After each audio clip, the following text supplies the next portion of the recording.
Hey family, welcome back to my channel. For those who are new here, my name is Tina, also known as Chef Tina. And first, I would like to say we've officially made it to the last day of the year, as it is New Year's Eve. But I wanted to end this last day of the year, which kind of just telling you guys all the things that I've learned throughout this whole year 2025, as we're gonna kick in 2026 with some new practices, new disciplines, some new ethics that we're gonna work in to progress and grow our business. So of course we have the dandy iPad where I wrote everything in my notes, so I'll be going down with you guys with everything that I've learned. I'll go into details about some are like pretty straightforward. I'm sure you've heard some of these before from like different people, but these are the things that I can tell you that I've learned within this 2025 calendar year, of all the things that I've learned from starting my business. So let's get on to it.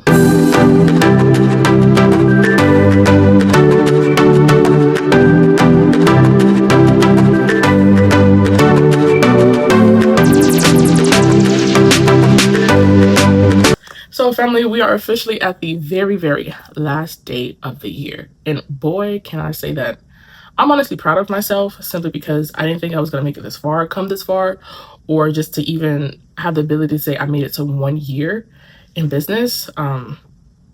Because I've had doubts, within like earlier this year of whether if I wanted to continue, whether if it was I was financially able to continue, or whether if it was just the fact that like the industry is very oversaturated. So whether if it's not like I'm competing with too many people who was like far advanced in the field or who has been in the field a lot longer than me. So it was just like a lot of insecurities did come into play when I started. So I just think that I overcome them and I still push through. And, just to even congratulate myself that we made it to 1 year and we're going to go into 2. So that is a very big thing. So I have my iPad, like I said, and we're just gonna go through. I dropped down like a list. They're not all numerical order, but I tried to keep them in numerical order from like beginning of the year to the very end of the year as much as possible. So a lot of these, bear with me if I repeat them twice, because yeah, I was jotting them down as I was going. So the first one we're going to start with is starting before you feel ready is better than waiting for perfection. Yeah, backstory. I initially wanted to be a personal chef, or in a sense of like catering, like hosting, like catering for events and parties and all that good stuff. I wanted to do that during COVID, literally like in 2020, somewhere around 2020. But I'm not sure if that was in the transition of when I was with my parents or when I moved out of my parents' house, that's where the like, oh, this is what I want to do. But I was also in college trying to like, make it through school, dealing with COVID, dealing with like family issues, personal matters, and life is lifing. So I waited, but I was also waiting for, a lot of things to get better, a lot of things to like work itself out. And then on top of that, I did kind of wait until after I graduated to do so, simply because I wanted to like work on one thing at a time, since, it was kind of hard to like navigate between working, school, and this, especially when you're going like in a medical field, because I was a nursing major to start when I went to college, because I wanted to be a pediatric nurse. So yeah, it was a lot of things that I took into consideration before I wanted to start. And even then I was like, I wanted to grow my social media presence. I wanted to like cook more for my friends, or even then like, certain like small broadcasting that I would have done prior to, before I established, but it didn't work out the way that I wanted it to, or it didn't work out at all. So that didn't like necessarily work or happen the way that I did. So it's like, just even starting it now 4 years later, when this was like something I talked about 4 years ago, I feel like I should have just did it and winged it, but don't know if I would have still existed today if I did started it 4 years ago. So, and I'm not perfect, and I don't have everything together, and I haven't mastered every skill. I won't say that I'm better. I won't say that like I'm the top dog, top notch, but it's just like, start now, start now. So our next thing on the list that we have is confidence grows with every event you complete. And I think that's pretty self-explanatory. At least I felt like, for me, every time I got done completing an event, after I get through the like emotional side of all the things that I could have done better, I still always like, dang, like I really did that. Dang, like this really came out nice. This really came out better than what I expected. Or it looks really pretty or like well presented or just really like, I don't know, it just looked good. So, and even then, like, especially the compliments people give you like during the event, like at the time of like, you know, this looks good or the food tastes good, it's like your smile like grows a lot bigger. Or even then you're not thinking about the stress, you're not thinking about what went wrong, you're not thinking about all the improvising you had to do in that moment. You're just like, you're like soaking it in, because they'd be like, girl, if you knew what I had to go through to get here, you wouldn't say that. But you know, sometimes like it definitely shows. People definitely can see when you're stressed or when you're upset. You know, like how they always say, like your energy affects the people around you. So I always try to maintain a positive energy. So yeah, that's one of the big ones I've learned. Which also leads into like fear doesn't disappear. You learn to work through it. Yes, because I'd be like nervous as shit when I like get ready to do an event. Even if it's for the same 16 people, I'd be like nervous because it'd be like, I'm not cooking the same food as last time, or it's not presented the same way as last time, or there's probably like that one extra person that's like random or a stranger that comes along that's trying like Caribbean food for the first time, or like most people tend to have the like, oh, I had a bad experience with like Haitian food, or I had a bad experience with like island food that, you know, I'm biased or I'm not really open to try. So then it's like, now you have to be that one to persuade them to be like, you know, you just probably like tried it from the wrong person, try it again, you know, you might like it this time around. So a lot of that does come into play.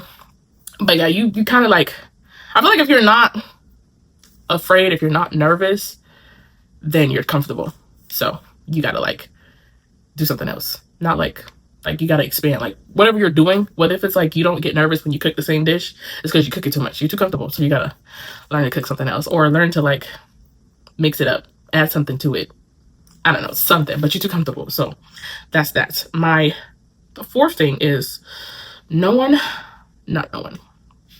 not everyone will support you. And that's okay. I had to learn that. And it's crazy that I have to say that I had to learn that, but I feel like it's always true with the expectation where you expect like family, friends, or people that's closest to you to support you, to be there for you and, you know, share and reshare, promote, and all that other stuff that you do.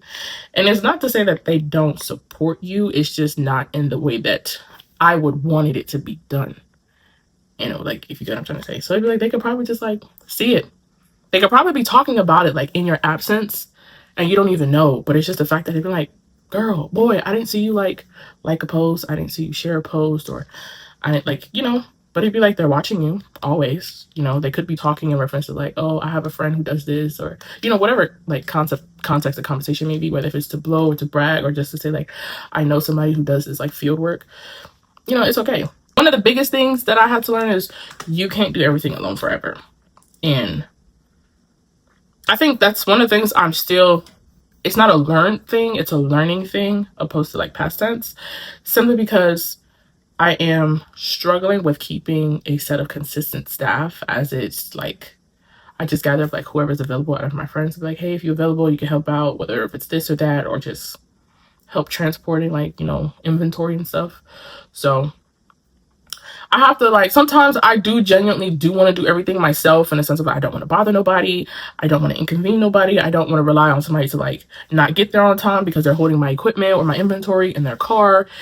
I need them to be punctual. I need them to like do this and not make no stops nowhere, or do this and like, you know, you're ready to hustle and bustle when the time comes. But yeah, no, I feel like no matter what I want, I would always need the help, because two is always better than one. And sometimes you can't do everything by yourself, because then you slow yourself down, you're stretching yourself thin, and you're not going to be done on time. And nobody wants to do stuff by themselves, because then you get like mad and then you get like resentful and be like, hey, nobody help me, nobody this, and you know, we're not doing that. So suppliers and vendors matter more than you think.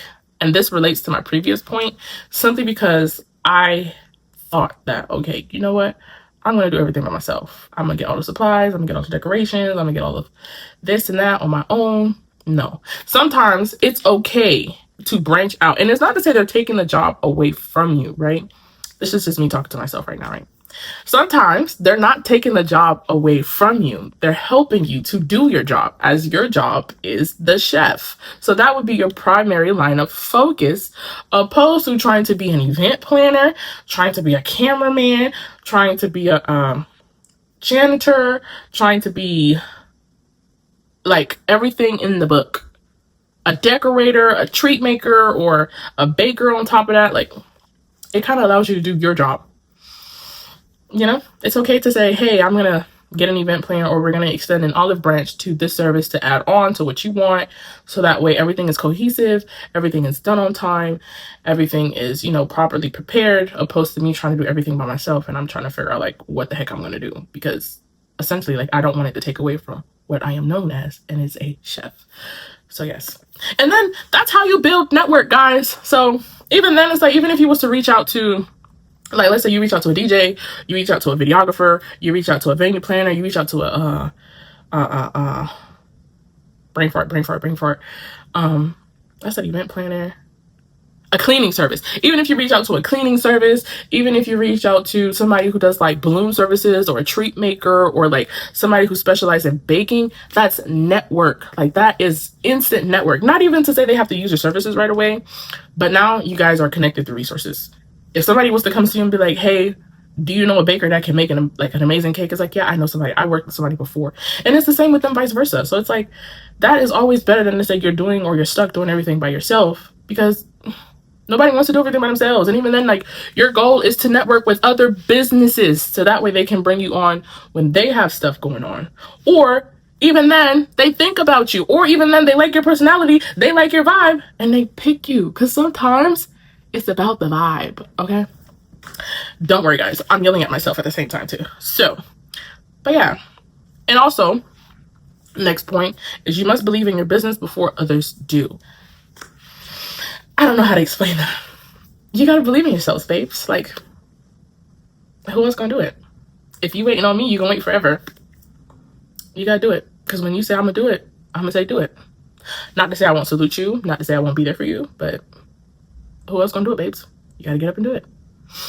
I had to get over my insecurities of feeling like I wasn't big enough. I wasn't like well known. Like, I don't have a huge social media platform to be like, I can promote the way that I want to. Because even now to this day, I still have like my like little insecurity of like, my page is not big, or I don't have like thousands of followers across like all of my accounts, or, you know, like stuff like that. But it's just like, regardless if I'm discovered, or when, wrong choice of words, when I get discovered, you will see that I've been doing this for a little minute. Or even then, it's like, you're gonna see like works that I've previously done. So it's not like I just popped up and blew up and got big. It's like, I've actually like put in the work. I actually like have a portfolio to show you. So yeah, that's just, you got to believe in yourself to say that, like, okay, it may not be as dramatic as I want it to be, may not be as dramatic as I see it online, may not be dramatic as I see of like a wedding venue, but it's like, I'm gonna get there, I'm gonna be there, and when I do, I'm gonna say I did it because I believed in myself. So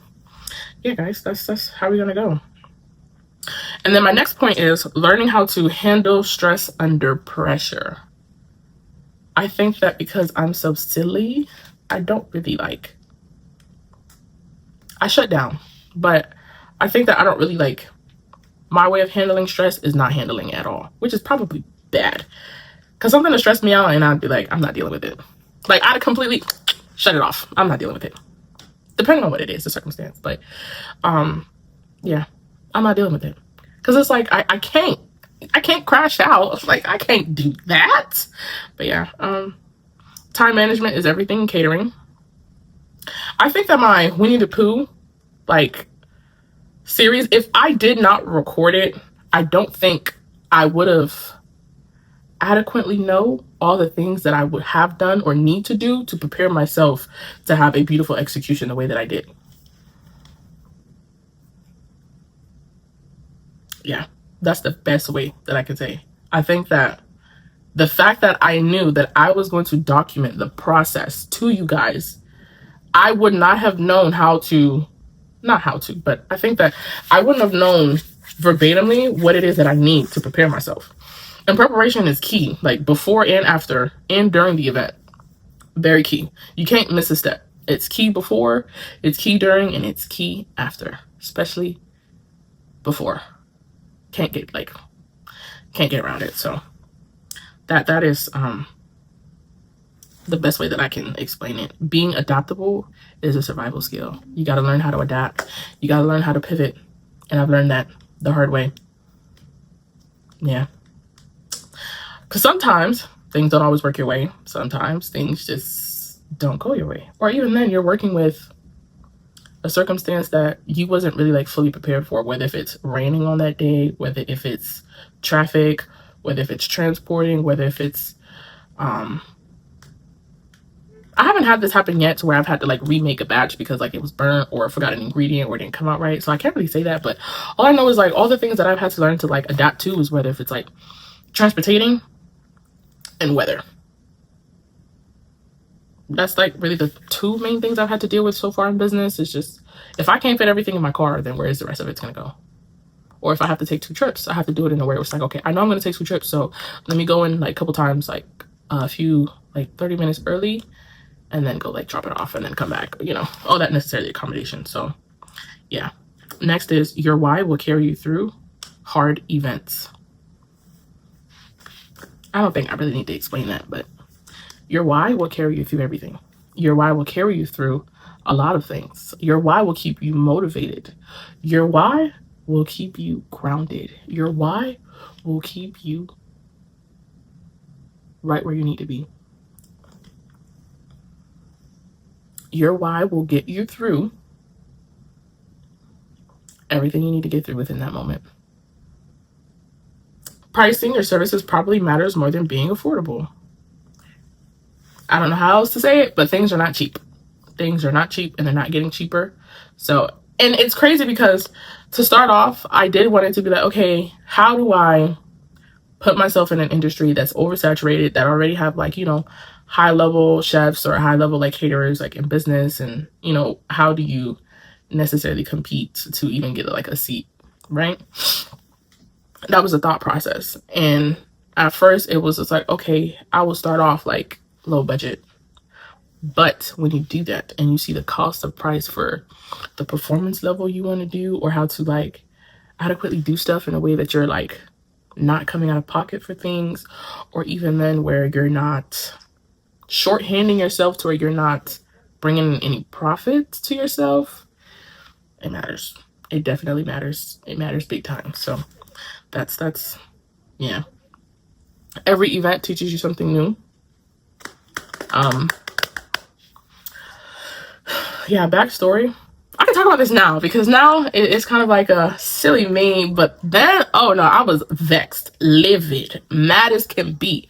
But my very, very first event, and I mean, like when I had my launching of my business, it was horrible. And people were like, you did good for your first time, or it's okay, it's your first time. Like, sometimes I have like personal resentment towards like, you know, the ones that didn't show up. I'm like, dang, he wasn't there to support me. I'm glad y'all didn't come, because the way it was so bad, I said, Jesus Christ. I said, I don't even want to like, I don't even want to talking about it. But yeah, it was bad. I think that it was bad to the sense of we had the opportunity to like fully set up the day before at the venue, and we did so minimal to set up for the venue, right? And even then it was like, I'm trying to remember all that like went bad. But we didn't take advantage of the time that we had. So even though like we had the night before to fully prepare and set up, I didn't take advantage of the time. I did the bare minimum as far as like I set up the table. I like had pictures to post around. So I posted the pictures around like the venue and stuff. But the centerpieces was not done in time. Or even then like the centerpieces was like fresh out of the box. So it's like you still had to peel the wrappers through. You still had to like assort them and put them together like at the venue. And I had hired a lady there to like do the centerpieces while I do the cooking. And mind you, she was just by herself. So like poor girl had to do everything by herself. But it's like she was just only one. And even then, like she was trying to bring my vision together, knowing she didn't know what my vision was. So that also took into play. And then food wasn't really going as well as far as like timing, as far as like cooking everything. And then I made large batches of a lot of stuff because the anticipated guest count was 60. But I think between the day before and the day of, half, if not 2/3 of my guest list like canceled on me, didn't make it or didn't show up at all. So I made a bunch of food for like nobody to show up. So out of 60 people, probably like 20 people showed up to my like opening event. So with that, it was like it took a lot of time for me to like even like make a lot of food, to cook a lot of food, to prepare a lot of food, to transport a lot of food, just for the day of. Nobody showed up. I won't say nobody, but it was 20 people. I was expecting like everybody I invited to show up, you know? But I also was competing against Classic Weekend, hence it was hosted on that weekend. So it was kind of like a pull between what's going on in the city and then what I had going on. So yeah, and then even then I was late because of traffic. Because again, like I said, it was Classic Weekend when I did my opening launch for my business. So we was late setting up, nothing was prepared. And then if I remember correctly, like some of my guests had to even help me finish setting up at the venue, which was like, dang, like I don't want you to help me because you wasn't here to work. Yeah, it was horrible. It was bad. It was really, really bad. System saves time and energy. Self-explanatory. Create a system that works for you, that allows you to be efficient, that allows you to be accurate and on time and punctual with certain things. You'll be all right. Contracts protect you and both your clients. People respect things. I feel like even then too, not to say that I've ever had to like take legal matters against anyone yet.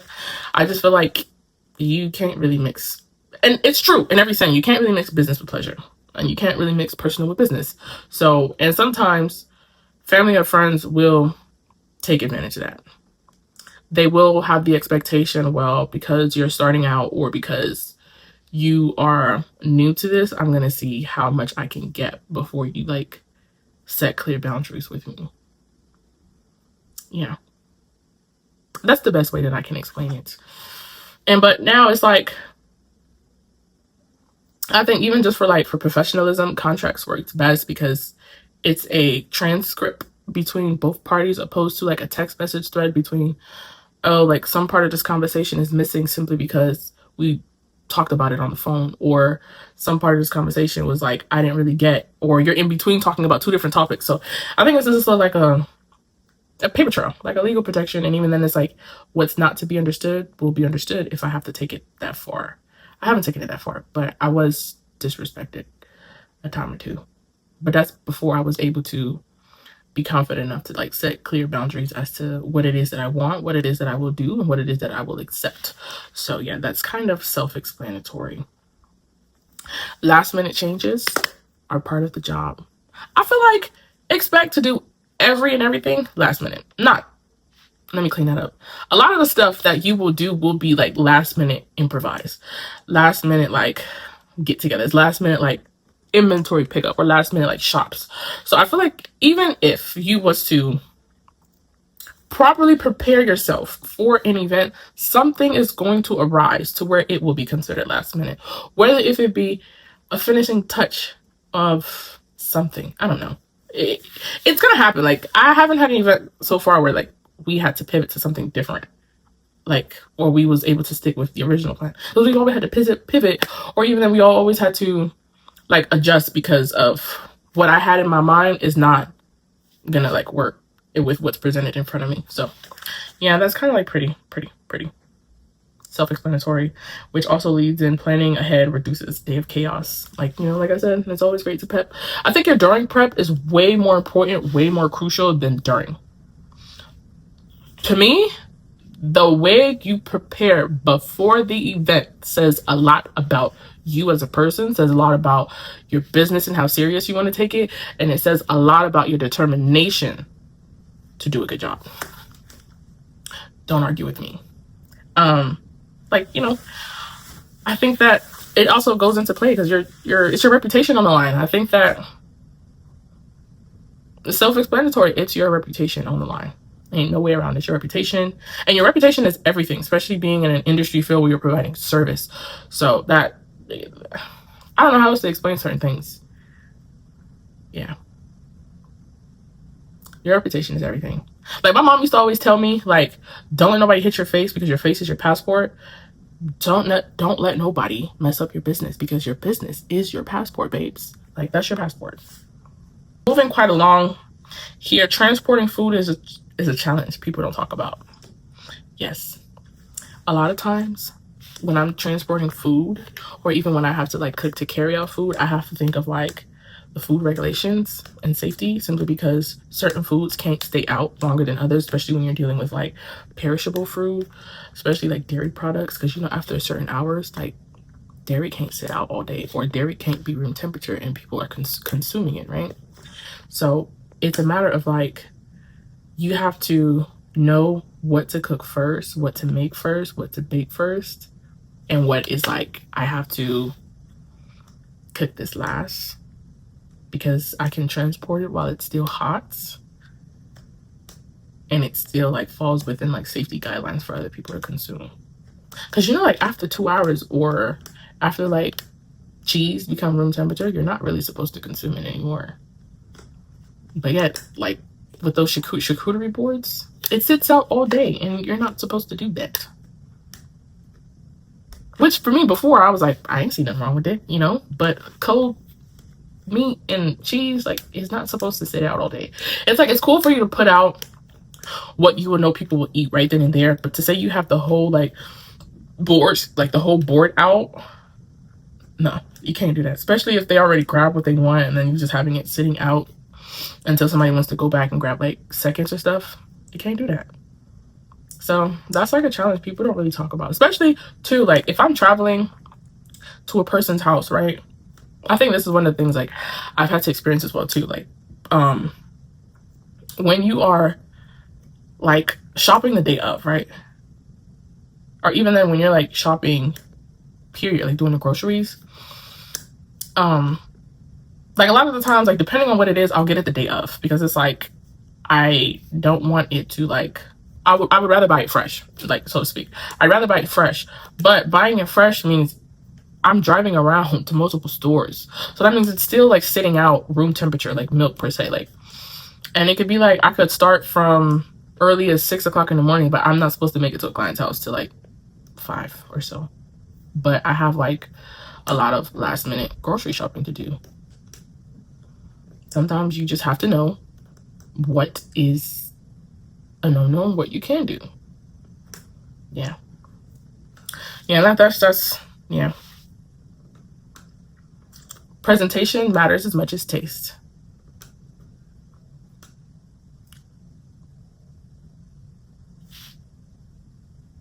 Quality ingredients make a noticeable difference. I think that sometimes a lot of people put the expectation that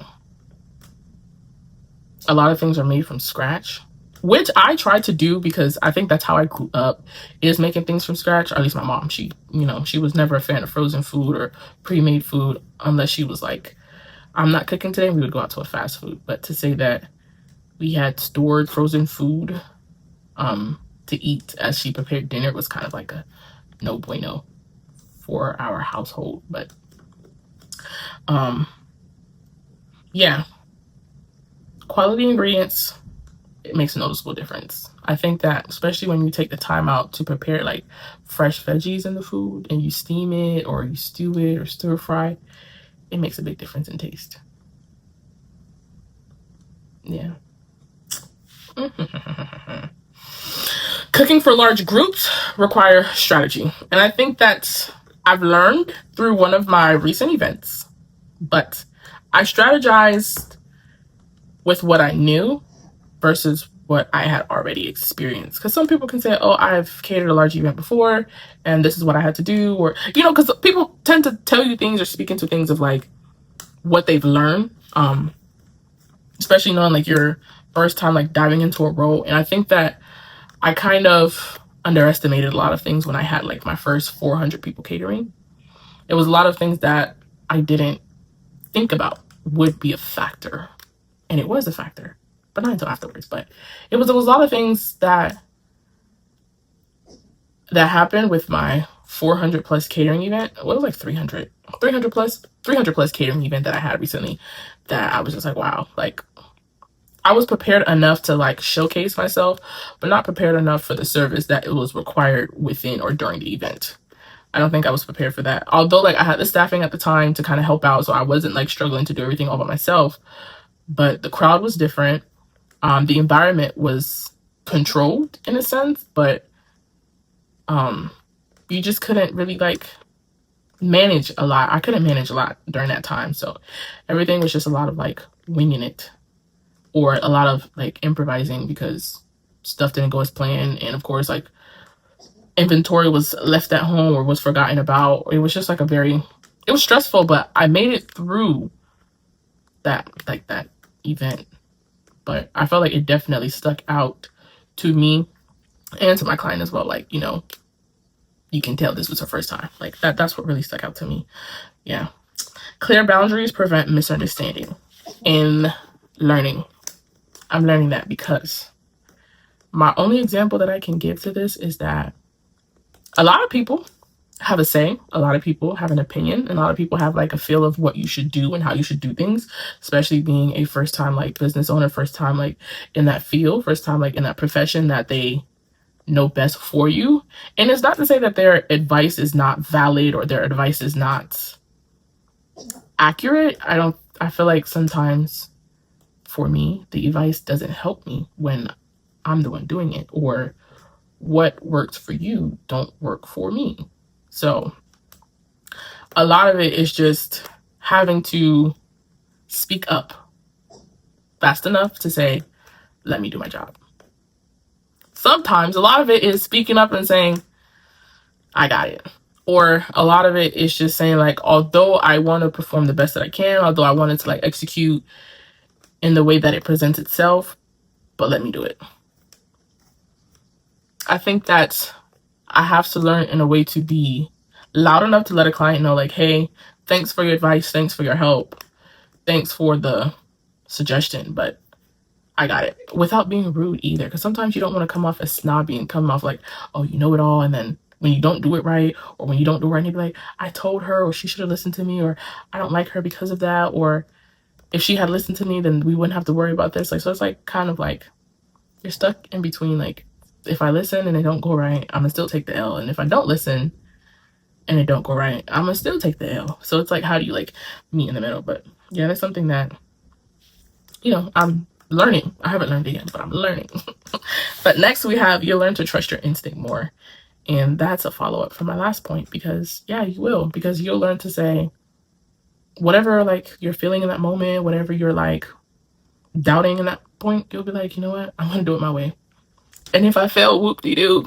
And if I don't get it right, whoop-de-doo, but I'm gonna do it my way. Like, you just tend to, in all honesty, you'll tend to have that mindset to where like, I have to do it my way just to see if it works. Not to say you're being stubborn, not to say you're being hard-headed, not to say you're being like a hard ass, or you're not really learning, or you're not really like taking constructive criticism, feedback, or suggestions. But it's just like one of those things where it's like, I have to see if it works for me. And if it don't, I'll try it. But if it comes to that point to where it's like, I haven't even trusted myself enough to do it my way and I already took yours, even if you was to do a good job, you still wouldn't have liked it, simply because you wanted to do it your way and you had a preferred way you wanted to do it. So sometimes it is a matter of like trusting yourself to say, you know what, I got it, girl. You ain't gotta tell me what to do. But yeah, I think that this is just a reality check of what I've had to deal with, and not every inquiry becomes a booking.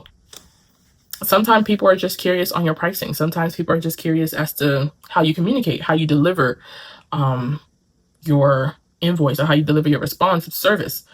And I had to take that with a grain of salt, that like, just because somebody emailed me and be like, hey, I got this going on and I want to use your services, it's not like, oh my gosh, I got booked. Oh my gosh, like somebody hit me. Like, it's just taking it with a grain of salt. And I think that I would prefer, for me and anyone who is dealing like in a service field where you have to like maintain communication over, especially like over email as well, I feel like I would say that that's a good thing.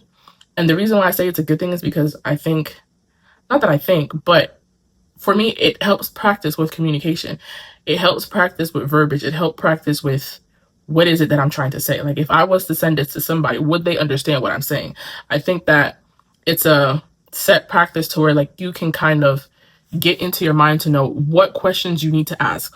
What is it you would like to know before moving forward, opposed to like jumping into it and then later realizing you didn't ask all the right questions, or later realizing you didn't ask what you needed to ask, whether if it was allergies, whether if it was how many people, whether if it was like dietary, like preferences and stuff like that. So it's just like, you already like get into the habit of knowing like, hey, before we can move any further, my level of communication starts here.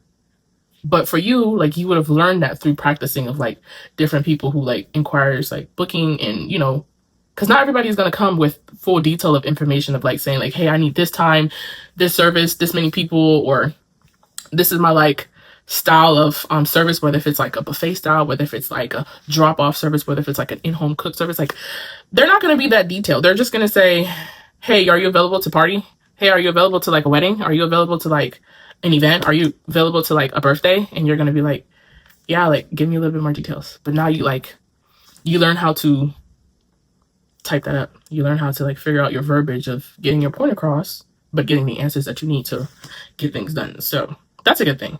But it also is a bad thing because you do get excited to be like, okay, like somebody's inquiring about my services. Like I could potentially be booked. Like this is another thing to add to my portfolio, another thing to add to like, you know, my business as far as like things that I've done. No. I've had more inquiries or people like asking of like booking versus than I've had like actually being booked. And that's also discouraging too, when you like take the time out to like email, or you draft up like, take the time out to draft up a menu, take the time out to like explain certain stuff. Because sometimes responding back to an email takes a little time, especially when they like come head on with like the type of style that they want, especially when you're trying to get certain information out, or even when you're trying to like gather up enough information to relate to like another vendor or another services to where you guys can like cohesively work together. It's like, you know, it's kind of like, dang, like I got this person excited, or I got this person's hopes up, and that didn't follow through. And then, you know, sometimes the disappointment comes. You just have to learn how to deal with it. And that is why it's very important you maintain professionalism with friends, families, strangers, clients, vendors, and other service providers. That's key.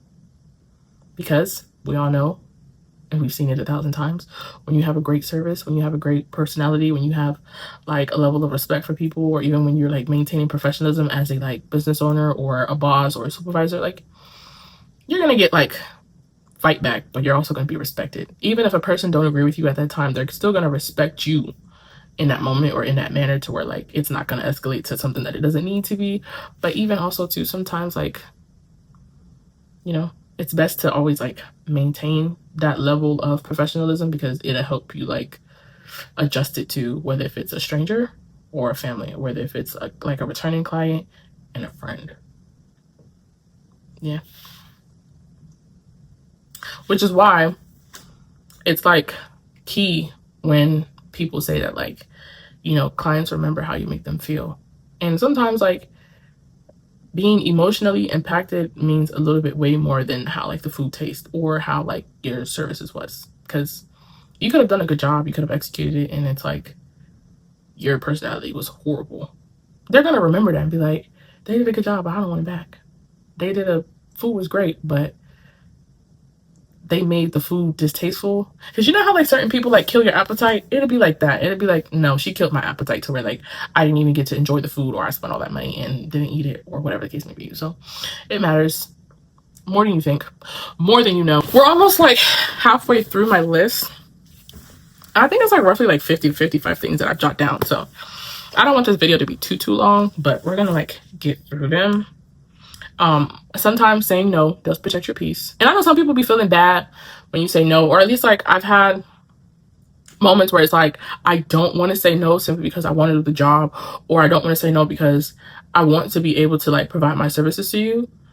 But it was just like, it's too much going on for me to like say yes, or it's like too much negotiating on my services for me to say yes. It's like, no, I'd rather not, you know? Or, you know, sometimes people like to try you. Some people just like to like see what they can get from you. Or like try to, is manipulate the word?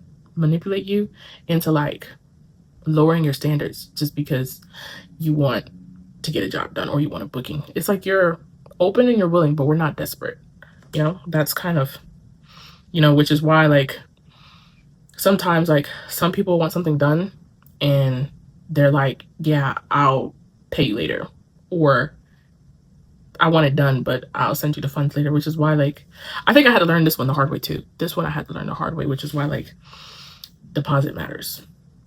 And I don't even call them deposits simply because they're refundable, as much as people like to say, oh, deposits are non-refundable.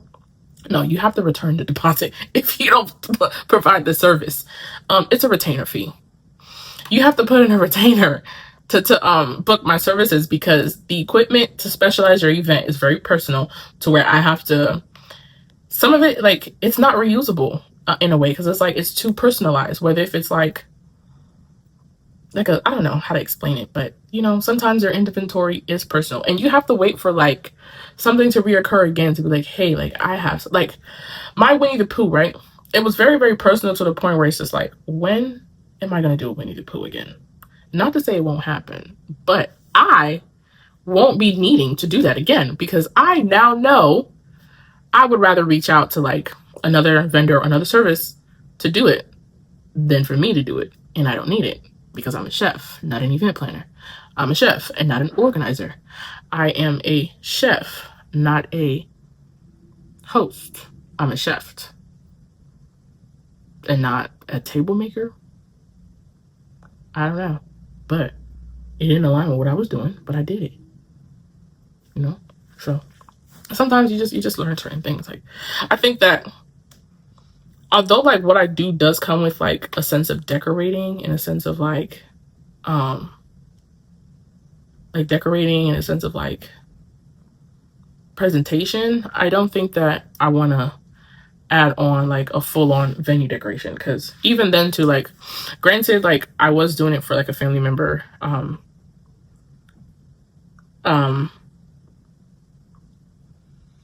trying to find the words. Granted, I was doing it for a family member. I think that with me trying to do a lot within like a desired budget, a desired like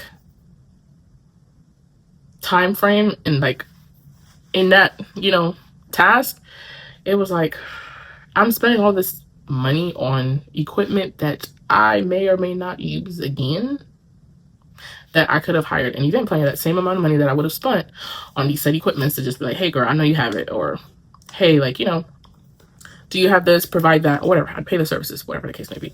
But you know, been there, done that. You live and you learn. So which another thing that I've learned is detailed menus avoid, reduce, or prevents confusion. And I mean all three. Simply because everybody has a dietary preference, or even everybody has a meat preference, where not everybody eats pork, not everybody eats beef, or even not everybody eats red meat as a whole. Some people don't eat chicken. Some people only eat seafood. So it'd be like, you know, certain dishes, you'd be like, it only tastes good with this type of meat, versus somebody else wanting like a substitution of the meat. And it tastes different. And then other people don't like it. Or even down to allergies. I can't eat seafood. Or I can't eat mushrooms. Or I can't eat onions. I can't eat cherries. It's always something. Something. And it's like, what if your main ingredient, or what if your main thing that, God forbid, you put in all your food is garlic? And they say, I'm allergic to garlic. You'll be like, wow, you can't eat nothing that I cook. Because I use garlic in everything. Garlic powder, mixed garlic, garlic seasoning. Yeah, it's like, poor baby. Yeah, but I feel like the more detailed you are, it kind of gives a client more of an understanding of what to expect, or even what is within your dish or entree per se. So that kind of like also helps. My next one, which is kind of like, I think this is like the most thing that I enjoy the most after I get done, is following up with my clients, or following up with like, you know, different service providers, as far as like feedback, especially when it comes down to like good or bad criticism that they have. I think that, but it also shows you more than it shows them, like your ability to like ingest certain things, whether if it's good or bad, your ability to like add it into practice when you have your next event. Even then to, let's see, like you want to grow, like your whole point and your whole concept is to grow. So just even following up with clients, just to be like, hey, what did you like? What did you not like? What could I have done better? What you would prefer? Or was it something that you had to do that I could have done for you? And my one prime example that I could have say that I had to deal with was after one of my events, there was like a lot of food left over, but nobody had no way to take the food home, simply because like the place was for like basically at the event, or even then it wasn't like a good plate to like store the food. So the client had to go out of their way to like get to go boxes, which is something that I could have had. And that way everybody could have just been like, oh, let me gather up much as this to eat versus like, dang, we have to throw all these food away simply because we ain't got no to-go boxes, or, you know, had to improvise and like putting it in cups or whatever they could find to like take what they wanted to take home. So that was one of the feedbacks I got for one of my events, where the client complained like there was no to-go boxes because they wanted to take the food home. So I was like, dang, now I have to incorporate of when I do like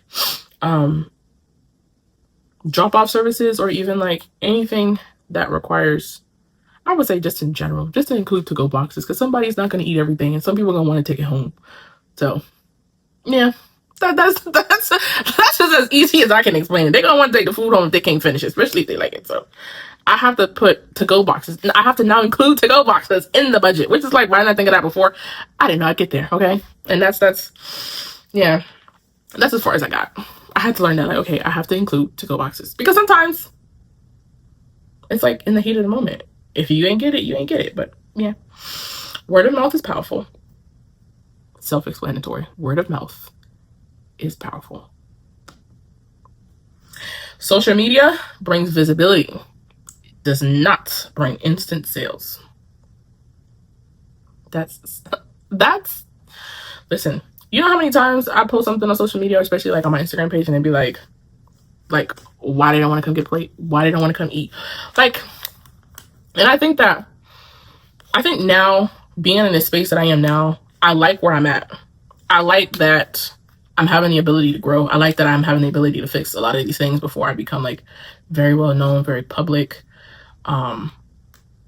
Especially when people start to compare my services with like other like service providers or other like catering services. It's like, how do I best put this? It's your portfolio. It's like walking into a gallery and seeing a bunch of pictures, knowing that somebody may not buy it, or one person may buy it. But it's just to be able to say, like, people have somewhere to watch you on. People can see you.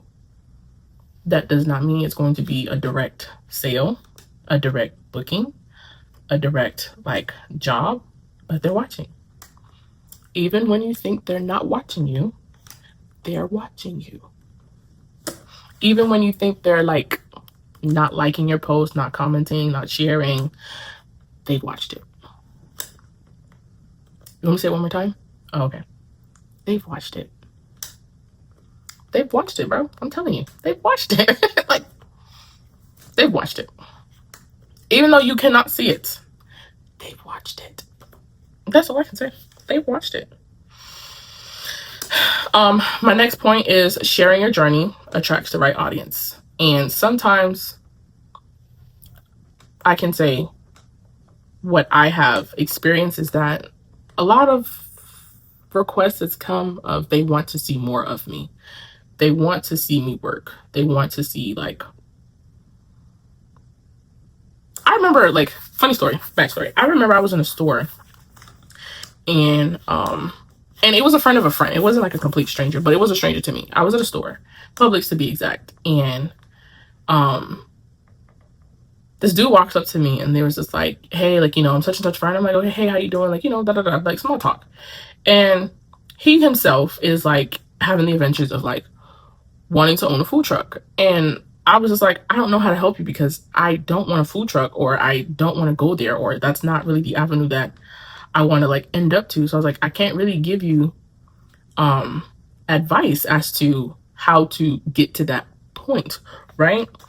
But he was just like, he basically like wished that I had more to show as far as like what it is that I do, what it is that like is to be done, or what it is that could be done to get there. And I was just like, wow, I didn't think that, like, I won't say showing enough, but I wasn't really like giving off enough either, like the behind the scenes, so to speak. Like, he wanted more behind the scenes of how to achieve, how to navigate, or different things he could have learned from me that, you know, how some people, like, I gotta learn from the mistake of others to not do that for myself. So it's like, maybe that's what he was looking for. So, you know, my journey was similar to his simply because he wanted to be in the food industry. So it was just like, okay, cool. I didn't even think like we had some form of an alignment, but yes, we do, because we're providing food. But I couldn't help him get a food truck. I don't know nothing about a food truck, and I don't want a food truck. I don't want nothing to do with a truck, nothing. But yeah, Consistency on social media matters. And I say that because I'm learning it. I haven't learned it.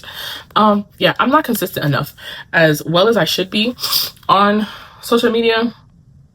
But I think that also do come into play with like my level of insecurity of how there's so many like food content creators like on social media where it's just like, I don't want to be another one of them.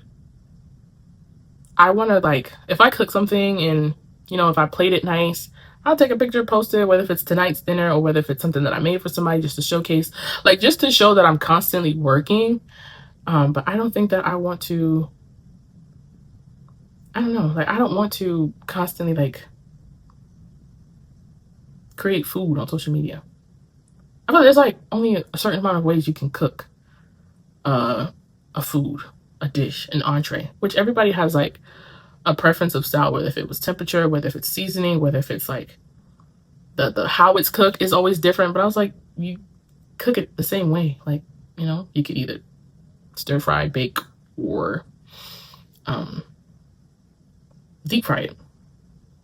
Your process is always different, but sometimes people just do it because they like you or like how you do describe your steps and all that other stuff. So yeah, I'm struggling with consistency because a lot of the times it'd be like, I don't want to post food. Yes, I want to post my work. Like after I just got done finishing up with a client, I'll showcase that. But just to say that like I'm on social media, TikTok or Instagram, like doing a minute recipe video on how I cook like a stuffed salmon or a artichoke dip or something. I don't think that's me. I don't think I want to do that either. Like I'd rather be like, here's tonight's dinner and post it. I don't know. I just can't do like the full step-by-step of everything that I do.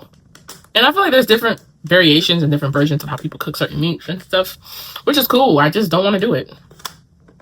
I don't think I want to be that consistent. I think I just want to be like, catch me when I'm working. Because that's what we're going to be all 2026 and on. I'm booked and busy. Catch me when I'm working. My next point is your story is part of your marketing. So the reason I started Craven Spot is what you market. That's what makes you different. That's what makes you stand out from a lot of caterers, a lot of chefs, especially like in a field where it's oversaturated, where everybody is doing so. And some people just do it for the content. Some people are not doing it because they're like starting like a professional career out of it, or even then like doing it because they're it's their job. Like some people are just doing it as a way of like making money. Like what's like, it's easy. It's easy to make content out of, I won't say nothing, but something. And it's like, people like it, you keep on going. Or some people are like learning how to cook, and it's like, well, you're going to provide like step-by-step instructions for people to learn how to cook. Point, blank, plain. And that works. But I, you know, don't do it in a sense of like content creating. Like, this is what I do. I think my why is because it's what I like to do. So yeah, your story helps you market better, helps you stand out, helps you be different, helps you be impressionable, helps you understand like your focus, your goal, your target audience, and who you're trying to attract and all that other stuff. Engagement matters more than followers, because if you're not engaging with the people, they feel some type of way.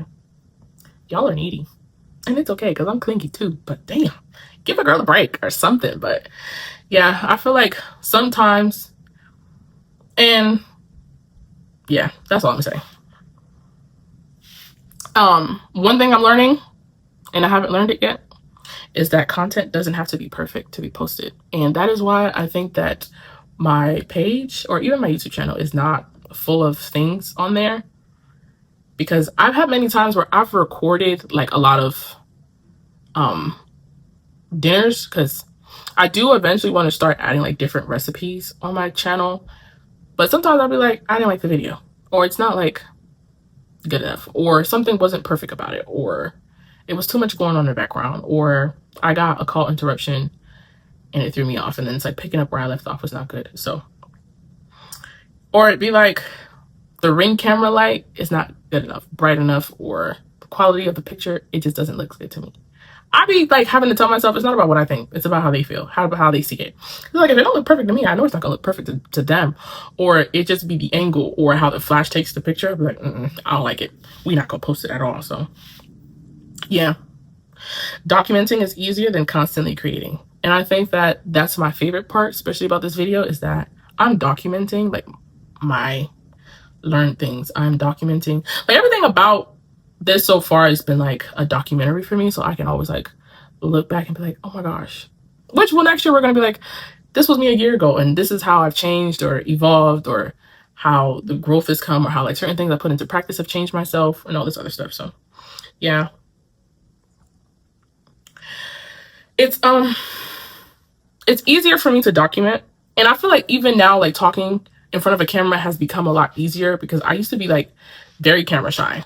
I don't know like where and how that started happening, because I used to like take pictures all the time, especially like when I was younger. I used to love to take pictures, find a reason to take pictures. But I think that like as I've gotten older over the years, like I've kind of been shied away from my phone. And I think that also does come into like not being addicted to my phone. But especially like this YouTube channel that I started has helped me like be more comfortable talking, be more comfortable with speaking, and even being more comfortable with like holding a conversation with people. So you definitely do come out of your comfort zone. What did I say, guys?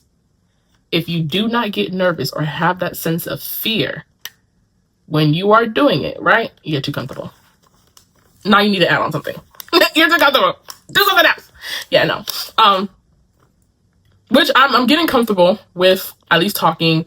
I'm getting comfortable with like being behind the camera. I'm being comfortable with like being recorded. I think being recorded was like my biggest no-no, because I've had to tell videographers, clip this clip of me, because I do not want to be seen.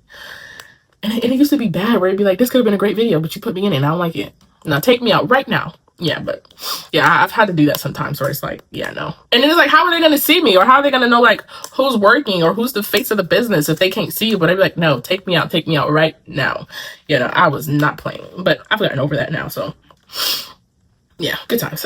Good times. So next point is expenses add up quickly. Yes, it does, because things ain't cheap. Inventory changes all the time. Stuff's break, especially in transport in your car when you're squeezing a 11 million items in there. And then not to mention, people don't always handle your stuff with care. So when you have to replace it or buy a new one because you're reusing that same product or the same item, yeah, it adds up. And then you have to expand your storage space because your equipment is constantly growing, and now you have to reorganize, or now you have to like buy extra bins so you can be like labeling stuff opposed to just having like boxes stacked up. Like it's a lot. It's a lot. But you know, reinvesting in your business is necessary. It's necessary, babe. You got to reinvest, because how else are you going to do the things you need to do if you don't do it? It's necessary. Yeah. So, and I think this one is something that I feel like I still have to, I tell myself this every day, but I still like am processing it. So I'm learning it. It's not learned yet, but growth doesn't happen overnight. And I'm living proof of it. Like living proof of overnight success doesn't always happen to everybody. And sometimes I be feel like if you like overnight or grow too fast, like you're going to crumble and you're going to hit harder than you like went up. So yeah, no. And then I don't think that like I'm ready to be like as big or as successful now. I don't know, because there's a lot of things I still need to learn. There's a lot of things I haven't mastered, and there's a lot of situations I have not experienced as far as like emotions or professionalisms or communication, or even just a matter of like respect. I have not gotten there, because I won't always receive a yes and I won't always receive a good job. So a lot of things is like, I don't know. I won't say like I'm waiting for a bad customer or a bad client, but it's like I want to see how I would handle myself. I want to see like, have I really put certain things into practice to know that if that day do come, I won't be taken out of character. That's like honesty. Sometimes and it's not to say I want it. I don't want it at all. You know what I'm saying? But it's just in the sense of like, if this was to happen to me, or as much as, you know, you hear stories about, there's always that one client that goes wrong or it went bad or whatever the case may be, or where you have to do like a change in contracts, or you have to add stuff to your contract, like another clause into it because of like a previous bad experience. It's like, what would I do? How would I handle it? Like, you know, there's just certain things you just don't know until you get there. And that's one of the situations where it's just like, I need for it to happen for me to be able to know how I would have handled the situation, whether if it was the right way or the wrong way. So yeah. Next point is, you won't always feel motivated, but the discipline carries you. So no, I don't always feel motivated to cook. I don't always feel motivated to plan. I'll be honest, I didn't feel motivated to do this video, but I said I have to because that's the only way that I can look back at this video years to come, or even my kids can look at it, or next year I could probably watch the same video and be like, oh my gosh, like I've learned a lot. Or I don't know, something like, had I not listened to myself, I wouldn't have had like something to look back on. So yeah, no, you're not always going to feel motivated, and that's okay. You have your ups and you have your downs. So I think that that's very important. As long as you have like your determination, like we said, your why, and you have like a structure, you have strategy, you're very organized, and you're disciplined with yourself, you're going to be okay. You're going to be okay. Especially after a bad event. Listen, especially after a bad event, you're going to feel like F this, F that. Yeah. I think after my first event, I wouldn't necessarily say like it was F this, F that. It was just kind of like, oh my gosh, I'm so glad everybody didn't come. And that is why every time I redo an event that's like for me at the same venue, I feel like I have something to prove, simply because that's how bad it was to me. Where it's like, next time I show up to this spot, I have something to prove. Like, I have a personal vendetta with that venue. Nobody knows this, but I do. Like, I have a vendetta with that venue simply because, like, I won't say it was great and I won't say it was bad, but there was a lot of things that was done that I was just like, if we keep this up, we ain't gonna make it that far. Or it was like, wow, like, it was a reality shock. Or even then, it was just kind of like, I wanted just to come off like impressionable. I wanted to come off where it's like I gave somebody something to remember, and I don't think what I did was positive. That's just me. But yeah, that's just what I can say. But the next point, which is very key to this whole concept of this video, is you're always learning as an entrepreneur. And that's self-explanatory as itself, because why? If you don't get nervous or if you don't have fear in what you are doing, you are now too comfortable to where you need to learn something new.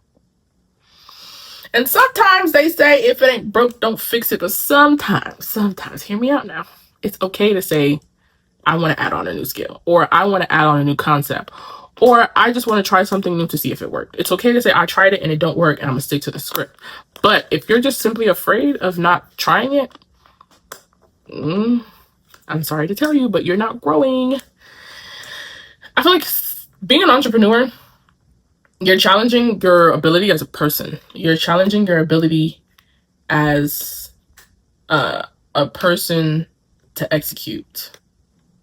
You're challenging your ability as a person when it comes down to problem solving, when it comes down to teamwork, or certain different other skills, like different projects. Like I can't really think of anything off the top of my mind right now, but yeah, that's as most as I've gotten.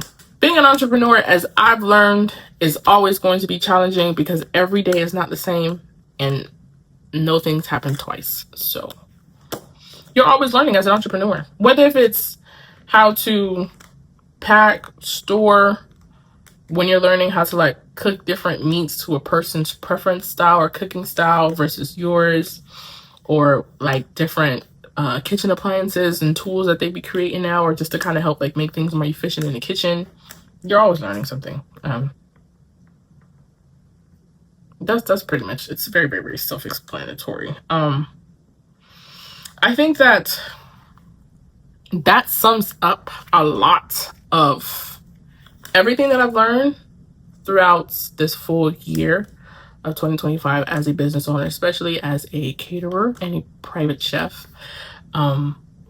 So all of these things that I've mentioned to you guys is all the things that I've learned. And, you know, some were easy to deal with. Some were very self-explanatory. Some were like, I had to like, okay, this is for sure something that I didn't know prior to. And it's different when especially when you're doing like stuff at the house versus like you're actually putting together an event and you're servicing like other people.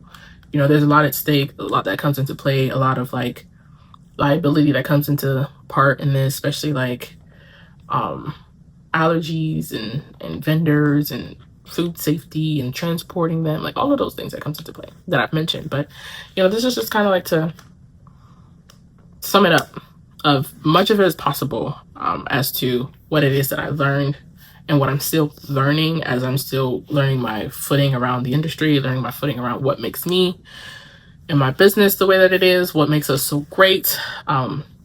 So yeah, that was pretty much it. So family, this last part of the video are just like FAQs that were frequently asked to me throughout the year that I want to ask myself and answer it, as this will be like a self-reflection moment for us and me as we continue to grow, and probably like, let's see if the answers change between now and next year, right?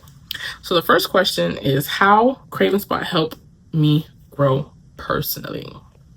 Craven Spot has helped me grow in various ways. Craven Spot has helped me, like, communication wise, Craven Spot has definitely helped me communicate, because sometimes, as some of you may know, some of you may not know, English is not my first language. So just to be able to articulate and enunciate a lot of my words was like very hard, or even like a struggling factor even now sometimes too. That like, it helped me grow with communication. It helped me grow with like being a people's person. It helped me grow with the matter of like being determined and the level of dedication that I have to like wanting to be successful in this business, or wanting to be able to say like, I did it, or even then like wanting to be the first in my family to like break the cycle of like being more than just a college graduate, or being more than just like a first come in the family, or like, having immigrant parents per se. So I know that in my family, I don't know anybody with like their own businesses, more so like they have like very good professional jobs, where it's like I have both. So I think that, it's taught me to challenge myself. It's taught me to be okay with being uncomfortable. It's taught me to, like I feel like the biggest thing is always taught me to self-reflect to where it's like to want more, to like to want to be better, to want to improve, to want to like learn a new skill or learn a new task, or even like want to even maybe like even down the line like a mentor, like especially for people who are in this field, like for the younger generations coming up. It's like, what could I tell them? What would they learn from me, or what would I want them to know? So this is kind of like a lot of things that Craven Spot helped me is to grow personally. So the next question I want to ask myself is, lessons catering taught me about leadership. And it's taught me that no matter what happened, what's going on, especially with me being the I or the name of the company, that they're going to watch how I react. They're going to watch how I behave. They're going to watch how I speak to them and how I treat them. So even being in a space or even in a position as leadership where I am managing like a bunch of different people, even though I'm hiring different like vendors per se, or I'm hiring like different staff, like at the end of the day, like the event is mine, and they're only going to want to execute it in the level of perfection that satisfy me, as everyone wants to continue to work, want to continue to build like partnership, or want to continue to like receive a level of like reference or referral from like different other clients and stuff like that. So it's just that like that level of leadership allows me to control the environment in a sense to where I know how to speak to people, I know how to treat people, I know how to manage the responsibilities, or to task certain people's at certain roles to get the job done, to execute, even then to kind of have like some form of structure, some form of organization, to where it's not a bunch of people doing the same thing. Like we don't need 100 brooms, 100 people sweeping versus somebody can do this, somebody can do that. Not to say that's happened, but it just kind of helps you, navigate and kind of help you execute to get stuff done in a timely manner. So yeah. Next question is, how catering changed my work ethic. Catering has changed my work ethics because it allows me to be more intentional with what I do, more intentional with how I do things, more intentional with how I prep, more intentional with transporting per se, more intentional with like everything that I do is to be very, very more intentional, to uphold integrity and to uphold like a level of respect. As you know, I wouldn't want nobody playing with me or my food, so I wouldn't do that to others.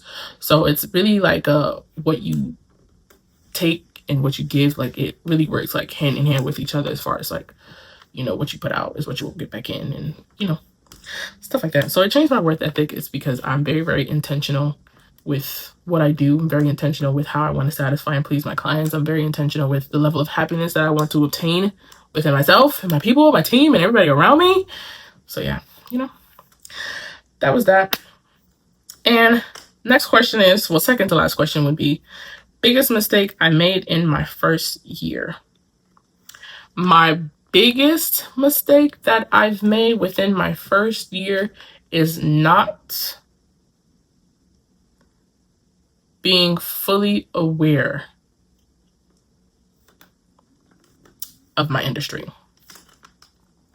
And to better explain this is that it's a difference when, and I think along also to part of me, the reason why I started this YouTube channel was because of that, simply because when I watch certain chefs, and there's like 2 chefs that I like watched before, you know, from scratch up on social media.